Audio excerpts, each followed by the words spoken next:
Guys আমাদের এখানে দিঘি এত মাছ হচ্ছে, আমরা সব কাজ টাজ ফেলে রেখে চলে যাচ্ছি, আমাদের বস্তা কাজ চলে গেছে মাছ ধরতে। এই দেখো গাইস কত লোক ওখানে মাছ ধরছে, পুরো মেলা হচ্ছে যারে বলে, অনেকজন আছে। আমরা এখন যাচ্ছি পেছন পেছন। আর দেখো আমাদেরকে মাঠ পুরো বুড়ে গিয়েছে, আজকে ভোরে ভীষণভাবে বৃষ্টি হয়েছে। এই যে দেখো আমাদের সব কারখানা ছুটি করে সব চলে আসছি, আমরা বস্তা কাজ চলে এসছি, আমাদের আর থাকতে ভালো লাগে। যাচ্ছি, কত সুন্দর জায়গা দেখো, আমাদের গ্রামটা কত সুন্দর গ্রাম। এই যে এখানে ভিডিও বানালে হেভি সুন্দর সুন্দর ভিডিও হবে। এই যে দেখো পোলের কাজ চলছে, পোল তৈরি হচ্ছে, আজকেও কাজ হচ্ছে।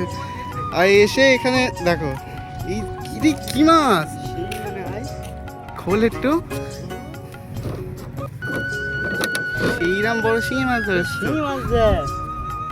ঠেলা কি বড় শিঙি মাছ। হ্যাঁ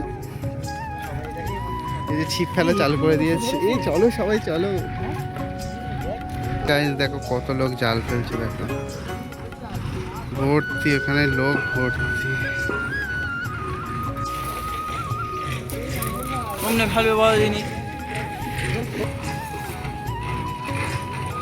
এইদিকে দেখো গাইস পোলের কাজ চলছে আপাতত। আমি এখান থেকে কত কষ্ট করে যাচ্ছি রিস্ক নিয়ে, আর এদিকে পোলের কাজ জোর কদমে চলছে একদম 3-4 মাস ধরে, আর শেষ আর হচ্ছে না। ওয়েদারটা দেখো বন্ধুগণ কত সুন্দর, ওয়াও। আর এখানে সব মাছ ধরছে, কি চারিদিকে খালি মাছ ধরছে, দৌড়ে যাচ্ছে দেখো বন্ধুগণ। এখানে এক একজনের ব্যাগে দেখো বন্ধুগণ কতগুলো মাছ দেখাচ্ছি, চলো।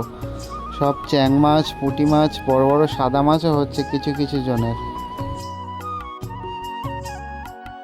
আর আজকে যা রোদ পড়েছে, এই গরমে তো আমি আর থাকতে পারছি না। এখানে গামছা মুড়ি দিয়ে কোনো রকমের টিকে আছি বন্ধুগণ। ভীষণ পরিমাণে রোদ বেড়েছে আর এত গরম, তবুও দেখতে এলাম ছুটে ছুটে, কাজ বন্ধ করে মাছ কীরকম হচ্ছে এগুলো তো দেখা যায় না। আর এদিকে দেখো একটা কাতলা মাছ না রুই মাছের বাচ্চা পড়েছে, চ্যাং মাছ, মানে সাদা মাছ প্রচুর হচ্ছে, ওই জন্যই সবাই এসেছে মাছ ধরতে, যা বুঝলাম।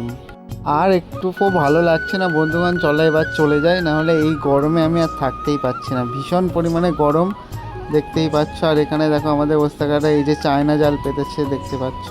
এগুলো আবার কাল সকালে দেখা যাক কি মাছ টাছ পড়লো। গাইস আমাদের মাছ ধরা দেখা শেষ, বাড়ি যাচ্ছি। এই টাক ফাতা রোদ্রে মানুষের কত ধৈর্য, দাঁড়িয়ে দাঁড়িয়ে মাছ ধরছে। শিঙি মাছটা লাস্ট আরেকবার দেখিয়ে দিই, দেখো। ভিডিওটা যদি শেষ পর্যন্ত দেখে থাকো তাহলে অবশ্যই জানাবে তো ভিডিওগুলো কেমন হচ্ছে বন্ধুগণ। নতুন নতুন চেষ্টা করছি আর কি ভালো ভালো ভিডিও করার।